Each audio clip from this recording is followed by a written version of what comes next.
잠시 전에 정부와 여당이 당정 협의를 갖고 전기요금 지원 대책을 협의했습니다. 재난 수준의 폭염에 전기요금 부담 줄여주자는 목소리가 컸는데 이에 호응한 겁니다. 네, 한편 한때 여의도를 호령했던 여야의 노장들이 정치 무대 전면 속속 복귀하고 있습니다.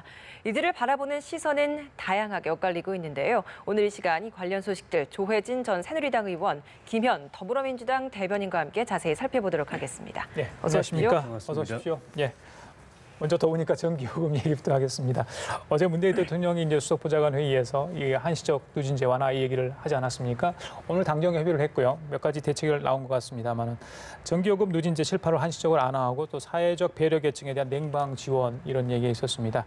그래서 너무 덥다 보니까 그러는데 매년 이렇게 전기 요금 관련해서 국민들이 좀 어려움을 호소하고 있는 상황 아니겠습니까? 지금 이제 폭염이 재해 수준으로 일단 규정을 하고 이제 뭐 에어컨을 안 틀다거나 이런 식으로 해서 혹시라도 발생할 수 있는 사고를 미리 이제 방지하자라는 취지인 것 같고요.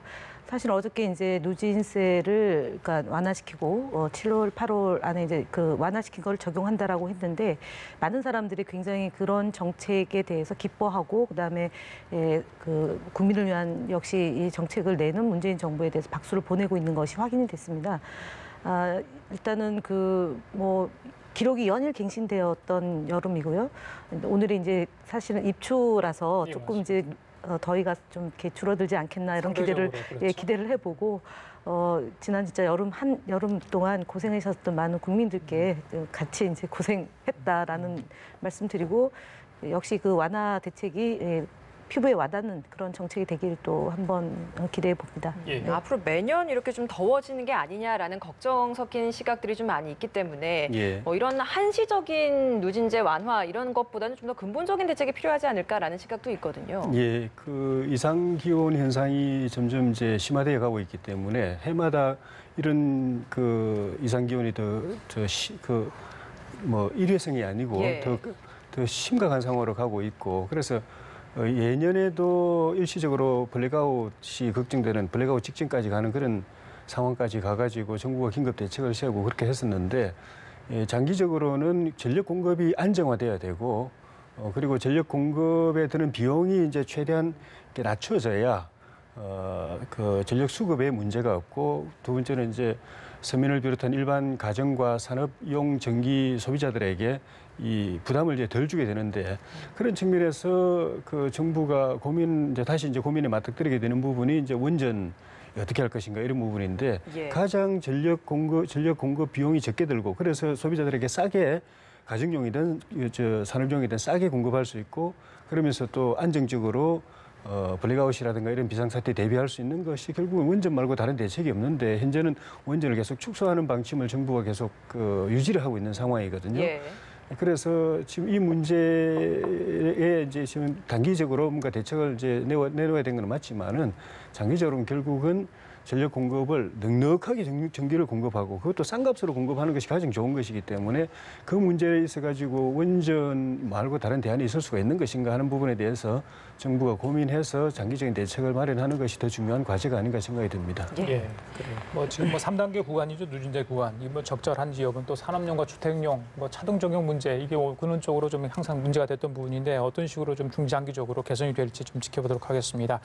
자, 다음 얘기 좀 할게요. 청와대 어제 조직 개편 후속 인선으로 6명의 비서관 인선을 했습니다. 글쎄요, 예전에 참여정부에 계셨던 분들이 많이 좀 발탁이 됐던 느낌이 같고요. 특히 자영업 비서관인가요? 현장 경력이 굉장히 많은 분을 이렇게 기용을 하셨어요. 어떻게 봐야 됩니까? 일단은 현장에서 잔뼈가 굵은 분들이 대거 이제 입성을 했다는 점에서 매우 긍정적이다라고 보고요. 김영배 구청장, 민영배 구청장, 김우영 구청장은 이제 8년 동안 현장에서 또 이제 구청 업무를 보고 그 안에서 나온 많은 이제 좋은 정책을 이제 입안하는 그런 일들을 하셨던 분이니까 청와대에 근무하면서 정책을 조정한다거나 아니면은 그 자치 영역에서 우리가 지금 필요한 것에 대해서 아주 구체적으로 대안을 내고 모색할 수 있다라는 점이고요. 그다음에 이제 지금 자영업 하시는 분들이 일단은 최저임금 문제나 아니면은 지금 현재 그 노동 정책에 대해서 현장에 좀 불만이 많고 그런 이제 호소할 때도 없다라는 점 때문에 이제 이번에 신설해서 그 역할을 하셨던 분이 이제 그 청와대에 들어가면 아무래도 그러니까 좀 그 탁상 공론보다는 현실적인 그런 대안들을 갖고 있는 분들이 그러고 그다음에 이제 한 분 이제 정영건 비서관 경우는 국무총리실에서도 시민사회 비서실에서 근무한 경험이 있기 때문에 그런 그 적재적소에 잘 인선을 한 것이다라고 저희는 긍정적으로 보고 있습니다. 현장의 소리를 잘 담은 인선이었다. 조 의원님께서는 어떻게 보셨습니까? 예, 그 밖에서 볼 때는 그 집권 2기 그 2년 차에 들어가는 문재인 정부의 청와대 직할 이 통치 체제를 좀 더 강화하는 것 아닌가 하는 그런 생각이 듭니다. 2년 차에 들어가면서 1년 차에서 그 정부가 의욕적으로 추진했던 여러 가지 정책들이 순기능도 있지만 이제 역기능들이 이제 나오고 있어서 사실은 정책 관리, 민심 관리가 굉장히 중요한 상황이 됐고, 그리고 지금 여론 그와 연동이 돼가지고 대통령 지지율도 조금 이제 불안한 이제 양상을 좀 보이고 있기 때문에 청와대 입장에서 볼 때는 이 국정을 흐트러지기 쉬운 국정을 이렇게 다 잡아야 될, 청와대를 중심으로 해서 다 잡아야 될 그런 필요성을 느끼는데 그럴 때에 이제 코드가 맞고 또 과거에 10년 전이지만은 청와대에서 근무하면서 국정 운영에 참여한 경험이 있고 또 그 이후에 보수 정권 한 10여 년, 9년, 10년 가까이 이제 진보 정권 입장에서 볼 때 공백 기간인데 그 기간 동안에 뭐 구청장을 했다든가 또 시민사회 활동을 했다든가 이런 나름대로 이제 경험을 쌓았던 사람들이 필요하다 해가지고 이제 그 대거 입성을 시킨 것 아닌가. 6분 중에 5분이 그 점에서 보면은 이제 386 운동권 출신의 이제 공통점이 있고 그리고 청와대 근무 경험이 있고 그리고 이제 청와대 나온 이후에 또 정치 사회 경험이 있고 한 부분에서 이제 공통점이 있는데 결국은 그 임종석 비서실장 중심으로 한 이 이제 국정 운영 축을 잡아가는 데 있어 가지고 같이 톱니바퀴로 맞물려 들어갈 수 있는데 가장 적절한 사람들을 뽑아가지고 그 입장에서 볼 때는 가장 적절한 사람을 뽑아가지고 했고 나머지 한 사람 이제 인태현 이제 그 비서관이 장업 비서관이 부평의 문화의 거리에서 한 30년 가까이 그릇도 팔고 이불도 팔고 이런 이제 현장 경험인데다가 민주당에서 또 소상공인 특별위원회에서 수석 부위원장을 계속 했더라고요. 그러니까 현장 경험도 있지만 이걸 정책적으로 전환시키는 경험도 이제 어느 정도 있는 분이기 때문에 발탁이 된 것 아닌가 그런 생각이 듭니다. 청와대 조직 개표에 따른 인사였는데요. 후속 인사도 계속 한다고 그러죠. 관심은 이제 문재인 대통령 휴가 다녀오신 뒤에 과연 개각을 언제 할지 이거거든요. 이건 김 대변인한테 여쭤봐야 될 것 같아요. 당에서 지난번에 제안했다는 협치 개각 있잖아요. 그 부분이 조금 아직 구체화되지 않아요. 지난번에 박선수 환경부 장관 입각설로 좀 해프닝이 있었는데 그 뒤로 조금 관심이 좀 떨어졌다고 할까요? 언제쯤 이게 되는 겁니까? 일단은 이제 그 민주평화당의 당대표가 지난 일요일 날 선출이 됐고 그다음에 지금 바른미래당도 전당대회 과정에 있는 거고요. 저희도 지금 이제 전당대회를 진행하고 있기 때문에 아무래도 그냥 추측한데 이 당이 좀 정비가 되고 새로운 지도부가 등장하면 거기서 이제 그 협치에 대한 내용들이 좀 오고 가고 그렇게 되면 지금 이제 원내대표들 안에서 이제 논의되거나 아니면은 의견 개진되는 것보다 조금 무게가 실린 상태에서 협치에 대한 내용이 논의가 되는 최소 것. 9월 2일이 뭐 제가 볼 때 9월 좀 그 지나서이지 않겠나. 사실은 저희가 뭐 인선에 대해서 대통령의 고유 권한이고, 그러니까 그 총리가 이제 추천권이 있고 제청권이 있고 하기 때문에 진행되는 것을 이렇게 봐야 되지만 대략 지금 이제 이제 또 남북 정상회담이 가을에 또 예정이 돼 있지 않습니까? 그래서 그런 것들을 좀 하시면서 전반적으로 이렇게 좀 정치권의 동향이나 분위기나 방향이나 이런 것들을 보면서 하시지 않을까라고. 전망해 보는 거죠. 네. 그 취지와 배경은 많은 분들이 좀 공감을 하고 있는 것 같아요. 어떻게 운영을 할 거고 어떤 분을 몇 자리에 모실 건가 여러 가지 고민을 청와대를 할 수밖에 없는 것 같은데 어떻게 보십니까? 그 근본적으로는 국민들 입장에서 볼 때는 내각이 역할을 해야 되는데 청와대도 물론 이제 그 국정의 중추로서 역할을 했지만 그거는 이제 우리 흔히 하는 말로 구중궁궐에서 이제 하는 이제 권력기관이고 국민들하고 직접 접촉하면서 민생을 살피고 정책을 만들어가는 거는 이제 내각에서 하는 것인데 내각이 그런 기능을 제대로 할 수 있는 것인가? 국민들과 소통하면서 민심을 제대로 받아들이고 현장의 필요성을 제대로 수용해가지고 자율적으로 필요한 정책 또 문제 해결책 이런 걸 제때제때 내놓을 수 있는 것인가 하는 그런 부분이 중요한 것인데 지금 좀 전에도 말씀드렸지만 초반기 1년도 그 대통령 공약 사항이라든가 이런 이제 중요한 이제 그 국정 과제들을 이제 밀어붙이느라고 청와대가 이제 중심키를 잡아버렸고 2년 차에 들어가니까 또 좀 전에 말씀 있었다시피 이 정책의 부작용 이런 거 관리 잘못하면 2년 차, 3차부터 또 이상한 기류가 또 올 수 있고 특히 이제 대통령 지지율이 또 흔들리고 있기 또 그런 측면에서 청와대가 또 키를 잡아야 된다. 이래가지고 과거에 이제 코드가 맞다든지 또 운동권 출신이라든지 이런 사람들을 중심으로 청와대를 또 강화시키는 이런 형태로 지금 인사가 이루어지니까 내각에 있어가지고 내각이 설령 지금 이제 거론되는 서너 분 또는 너댓 분이 될 수도 있겠지만 이 부분들 이제 바꾼다고 하더라도 근본적으로 내각이 제대 기능을 할 수 있는 것인가 하는 부분에 있어가지고 국민들의 어떤 걱정이라든가 또 기대 이런 걸 맞출 수 있는 큰 틀의 국정 운영 틀의 변화에 대해서 좀 고민을 해야 되지 않겠는가.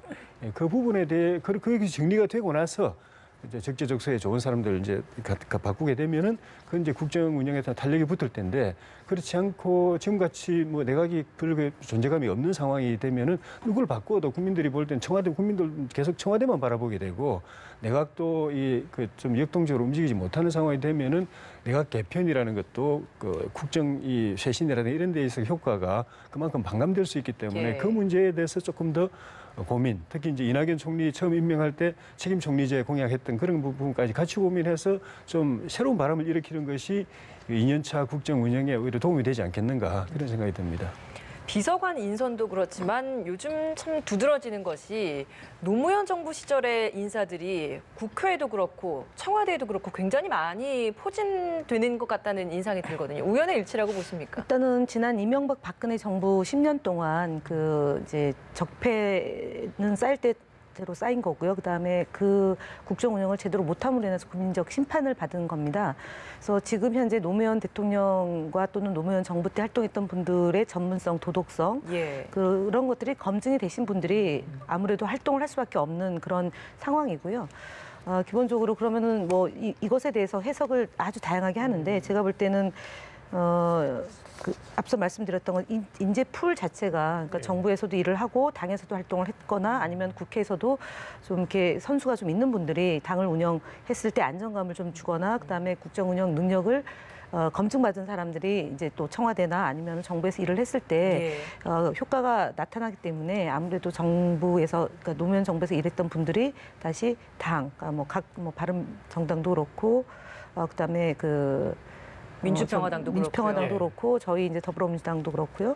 그다음에 이제 정부도 마찬가지 아니겠습니까? 이제 밑에서 뭐 과장, 국장, 차관, 장관 하셨던 분들이 아무래도 해당 분야의 전문성이 검증된 분들이 이제 고위직으로 가는 것이고요. 청와대도 지금 이제 우리 그 김영배 구청장이나 아니면은 뭐 민영배 구청장, 그다음에 김우영 구청장도 마찬가지로 좀 밑에서부터 사실은 근데 당도 마찬가지입니다. 당직자로 예를 들어서 부장, 그다음에 뭐 부대변인, 대변인 그리고 국회의원, 장관 이렇게 했을 때 그 튼실히 이렇게 좀 차곡차곡 실력을 쌓으신 분들이 이 역할을 했을 때 보다 효율적인 그런 실력을 발휘할 수 있는 거라고 저는 봅니다. 그래서 이분들에 대해서 뭐 올드보이니 아니면은 뭐 노무현 정부에 활동했던 분들의 규환이니 얘기하는 것은 기실 이명박 박근혜 정부에서 활동했던 분들에 대한 평가가 있었던 것이고 그렇다 그분들을 어디 뭐 전면 배치할 수는 없는 거 아닙니까? 그러면 당연히 김대중 정부, 노무현 정부에서 활동했던 분들인데 김대중 정부에서 활동했던 분들은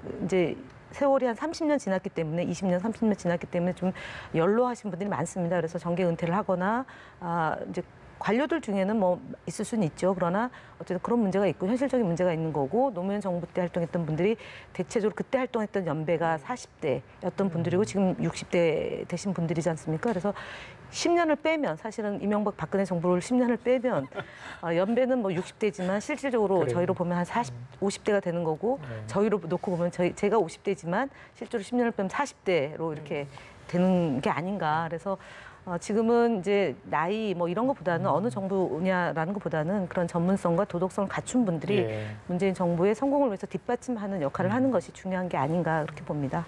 그야말로 나이는 숫자에 불과하다 뭐 이런 얘기 있지 않습니까? 저도 뭐 개인적으로는 뭐 이걸 가지고 올드보이라고 뭐 명명하기는 좀 그렇습니다만 그럼에도 불구하고 예전 정부에서 활동했거나 하던 정치권 활동을 했던 경륜을 가진 인사가 다시 돌아온다. 그래서 이제 올드보이 귀환하고 흔히 이제 여의도권에서 그렇게 이야기를 하지 않습니까? 방금 말했던 참여정부 인사도 지금 많이 이제 국회에 나르게 들어와 있는 상황이고 손학규 상임고문이 이제 바른미래당의 당대표로 도전을 하겠다 이렇지 않습니까? 예. 그래서 다 싸잡아서 이렇게 종윤용 또 당대표가 됐고요. 종윤용 의원님. 그래서 그런 모습들이 국민들의 시선에는 어떻게 비칠까 과연 좀 찬신한 면이 떨어진다. 아니다. 경륜을 가진 사람의 지금 이 시대에 좀 필요하지 않냐. 뭐 이런 뭐 여론도 있고요. 어떻게 봐야 되겠습니까? 이제 정권 내부에서만 보면은 올드보이라고 일컬어지는 분들에 대해서는 좀 순기능적인 기대가 있을 수 있을 것 같아요. 저 문희상 국회의장이라든가 또 현재 이낙연 총리라든가 그리고 그 유인태 국회 사무총장이라든가 또 민주당 경선 대표 참여하고 있는 뭐 김진표 전 부총리라든가 이런 분들은 현직에 있을 때도 그렇고 현재도 그렇고 굉장히 정치적으로 편향되거나 치우치지 않고 유연하게 그리고 통합적으로 이렇게 국민들을 안심시키고 나라를 안정시키고 정치를 이렇게 풀어가려는 쪽으로 역할을 하셨던 분들이기 때문에 나이가 어떻게 되든 올드보이든 아니든 간에 이게 순기능적인 기대가 있는 분들인 것 같고요. 근데 이제 다만 전체적으로 나라 전체로 보면은 국민들의 보편적인 정서는 나라가 너무 침체돼 있다. 너무 기가 빠져 있다. 그리고 저기 동력이 너무 없다. 활력이 없다. 활력이 죽었다. 세계는 지금 뭐 경제만 하더라도 초호황을 누리면서 막 그 급속하게 이제 변화의 와중에서 국익을 이제 추진하고 있는데 우리는 그 흐름을 못 하고 있고 굉장히 노쇠하에 가고 있다. 사회 구조가 이런 거에 대한 국민들의 이 걱정과 그런 그 반작용으로서 어떤 기대감. 이런 거 측면에서 보면 국민들은 뭔가 좀 새로워지기를 바라고 변화되기를 바라고 좀 더 젊어지고 좀 더 역동적이고 사고도 좀 더 창의적이기를 바라는 그런 여론이 굉장히 물밑에 강하기 때문에 큰 틀의 나라의 흐름은 이런 식으로 좀 더 젊어지고 좀 더 역동적이고 활력 있고 또 창의적이고 이런 쪽으로 이 나라 흐름 그걸 뒷받침하는 인적 배치 이런 것들이 이루어지면서 이제 올드보이든 누구든 이런 이제 경륜 있는 분들은 뒤에서 좀 더 이렇게 좀 안정감 있게 받쳐주고 버팀목 역할, 병풍 역할을 하는 구조적으로 정치든 경제든 사회든 이 나라 전체의 인적 배치가 되는 것이 국민들의 기대에 맞지 않겠는가. 그런 측면에서 특히 정치 같은 경우에는 조금 그런 측면에서 뭐 그 여야 당대표들 그런 현 체제가 변화를 바라는 국민들의 기대에 부응할 수 있을 것인가 하는 부분에 대해서는 솔직히 염려가 좀 있습니다. 그런데 젊은 사람들이 어떻게 보면은 근데 그거는 이제 그 힘을 가진 사람들이 꼭 그걸 갖다가 배려해서 되는 게 아니라 젊은 사람들 스스로 자각하고 또 이렇게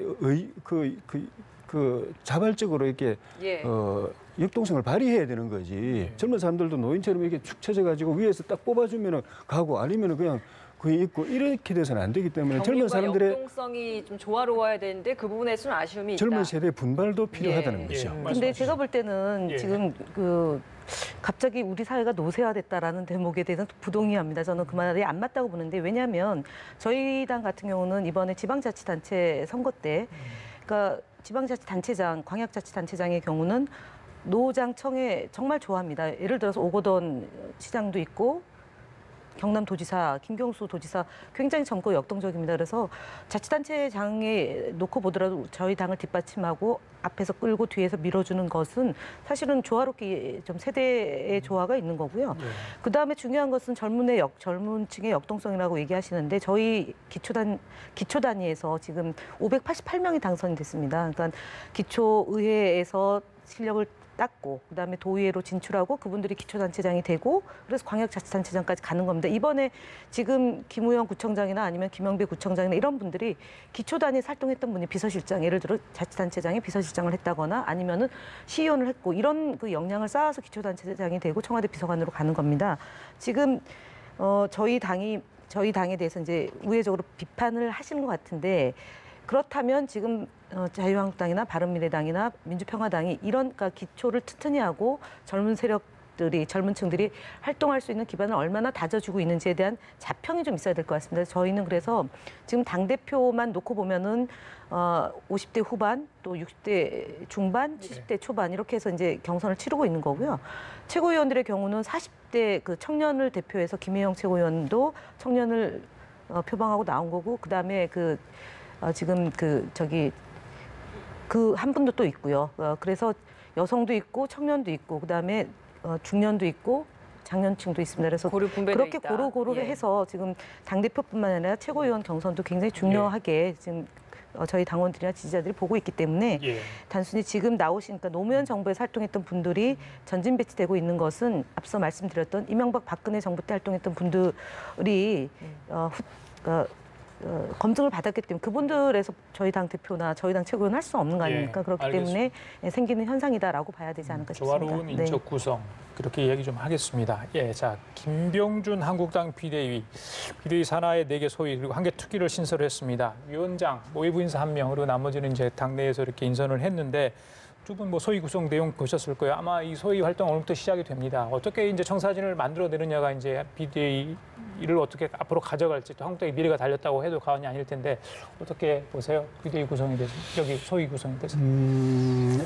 일단 그 비대위원장 입장에서는 비대위만 구성이 돼 있고 나머지 당직은 기존 당직들인데 비대위 체제로 가면서 기존 당직들이 제대로 기능하기 어려운 상황이기 때문에 그걸 조금 더 변형해가지고 비대위 체제 안에 다 집어넣는 그런 이제 발상으로 이걸 이제 한 것 같고, 두 번째는 거의 전부는 아니지만 거의 대부분의 의원들을 갖다가 이 소위라든가 이런 데 다 집어넣음으로써 어쨌든 이 현역 의원들이 비대위에 참여해서 비대위와 이렇게 일체가 돼서 굴러가도록, 그래서 비대위가 실질적으로 당의 중심, 당의 대표가 될 수 있도록 하는 얼개를 이제 짰다는 그런 의미가 있고, 또 그러다 보니까 비박 친박할 것 없이 다 이제 같이 같은 소위에 들어가 가지고 활동을 해야 되는 그런 체제로서 어떻게 보면 또 통합을 이렇게 좀 고민한, 본인도 뭐 이렇게 개파 안배를 전혀 신경 안 쓴 건 아니다라고 김병준 위원장이 이야기한 것처럼 그런 측면은 있는데, 핵심은 이제 이 비대위들이 이 소위들이 말 그대로 어느 부서든 간에 4개의 소위가 다 해야 될 핵심 과제는 공통적으로는 혁신입니다. 그 정책의 혁신이든 비전의 혁신이든 또는 조직의 혁신이든 혁신을 해야 되는데, 거기서 성과가 나와야 비대위도 그걸 결정해가지고 실행을 해서 비대위원장이든 비대위든 국민들에게 또 당원들에게 좀 기대에 충족할 수 있는 부분, 있을 수가 있는데, 그 소위들이 그런 걸 해낼 수 있느냐? 그럼 소위에 배치되어 있는 분들이 평소에 그 주제들에 대해서 좌표, 비전, 이념, 정책, 또 조직 이런 시스템 이런 거에 대해서 평소에 고민을 했던 분들인가, 혁신의 대안을 갖고 있는 분들인가, 그리고 고민 안 했더라도 짧은 기간 동안 토론해서 그런 혁신을 내놓을 수 있는 것인가 하는 이 부분이 관건인데, 그동안 제가 조금 찬물을 껴는 거 아닌지 모르겠지만 그동안에 당에 혁신위가 여러 번 있었거든요. 근데 혁신위에서 거의 3차인가 4차 혁신위까지 갔는데 나온 게 사실 별로 없어요. 그래서 이 결과적으로는 비대위가 혁신 비대위인데 그 소위들도 혁신 소위인데 그런 분야별로 당을 새롭게 할 수 있는 걸 내놓을 수 있을 것인가에 대해서 걱정이 되는데 하여튼 좀 잘했으면 좋겠습니다. 네, 김 대변인께서는 이번 이 소위 구성안 보면서 좀 개혁을 다시 좀 동력을 살릴 수 있을 거라고 보시는지 어떻게 보셨습니까? 지금 홍성걸 홍성걸 교수가 비대위에 합류를 했다라는 것에 대해서 이제 일부 언론에서 평가가 있는데, 지금 이제 김병준 비대위원장하고 같은 대학 출신이고 같은 이제 전문 분야에서 활동을 했다는 점 하나가 있고, 그 다음에 그 국정교과서에 이제 찬성을 하셨던 분이고요. 그다음에 그 행정중심 복합도시에 대해서도 그 김병준 위원장하고 이견을 가졌던 분이고, 그다음에 이제 책임총리제에 대한 것도 좀 생각이 좀 달랐다. 그래서 전반적으로 좀 보수적인 성향을 띈 분이 지금 이제 비대위에 중요한 그 가치와 좌표를 재정립하는 소위를 맡게 됐다는 점에 대해서는 사실은 별로 그렇게 큰 성과를 얻기는 어려울 것 같습니다. 그래서 당내의 복잡한 상황 때문에 좀 보수적인 분이 이것을 맡았는지는 모르겠지만, 결국은 그 혁신 비대위원회라는 구성의 의미 내지는 그 이제 목표치를 과연 얼마나 해낼 수 있을까에 대해서는 좀 회의적인 시각을 저는 갖고 있습니다. 네. 예, 알겠습니다. 민생 행보도 이어가고 있고 이렇게 소위도 구성을 해서 굉장히 분주하게 움직이고 있습니다만 아직 사실 쇄신이 되고 있다라는 게 가시적으로 드러날 만큼 어떤 좀 특단의 카드가 나온 것 같진 않거든요. 예. 아직까지 이렇게 아무런 변화가 없는, 그리고 지지율 변동도 없는 상황이기 때문에 이런 이유 좀 어디에 있다고 보십니까? 의원들이 112명 의원들이 임기가 아직 1년 한 7, 8개월 남아 있죠. 그 상황에서 또 본인이 필마 단계로 들어와 가지고 당의 뿌리도 없고 이 지지 기반도 없는 비대위원장 입장에서 국민들이 늘 이야기하는 인적 청산 그것부터 한다는 게 사실 좀 무리죠. 그 과정에서 당이 오히려 또 난파돼 가지고 비대위도 오히려 흔들릴 수 있기 때문에 그래서 일단 현실적으로 비대위원장 김병준 비대위원장이 사람들을 어떻게 정리할 것인가 하는 기준을 먼저 세우는 것이 중요하고 그 기준이 객관적이고 공정하고 국민들에게 또 당원들에게 공감을 얻을 수 있는 기준이 되고 그 기준에 따라서 안 맞은 사람은 스스로 당을 떠나든가 나중에 뭐 공천 과정에서 배제되든가 하는 거 그건 뭐 자연스러운 거다라고 하는 그 방침 자체는 현실성이 있다고 봅니다. 방향을 잘 잡고 있다. 예, 그건 어쩔 수 없는 거라고 봅니다. 그렇게 갈 수밖에 없는 것인데 문제는 그렇게 누구나 다 공감할 수 있고 또 그 기준에 따라서 배제가 되더라도 승복할 수 있는 그런 보수 정당의 새로운 가치를 세울 수 있을 것인가. 지금은 이제 비대위원장이 그냥 그 당 회의에 그때 현안에 대해서 이슈를 던져서 뉴스를 만들어내고 국민들의 관심을 모으고 하는 정도인데 그거는 말 그대로 회의 때 뉴스거리 제공하는 차원이지 이 자기가 맡은 이 당 또 보수 진영 전체를 새롭게 하고 혁신하는 그런 그 그림은 아직 못 내놓은 상태거든요. 그래서 소위도 만드는 것 같은데 문제는 좀 전에도 말씀드린 것처럼 거기에 참여하고 있는 분들이 그 쇄신안, 혁신안이라는 것이 어느 날 갑자기 하늘에 뚝 떨어지는 게 아니고 참여하기 전에 평소에 고민이 있었어야 되고 또 참여했을 때 여러 사람들의 이제 토론 과정에서 그런 걸 내놓고 정말 그 새롭고 변화를 만들어낼 수 있는 힘, 에너지를 가진, 파워를 가진 안을 만들어내야 되는데 그거를 해낼 수 있을 것인가가 참 쉽지 않은 과제에 어쨌든 도전하고 있는 상황인 것 같습니다. 그래요. 알겠습니다. 자, 지금까지 조혜진 전 새누리당 의원, 김현 더불어민주당 대변인 두 분과 함께 얘기 나눠봤습니다. 말씀 잘 들었습니다. 고맙습니다. 감사합니다. 고맙습니다.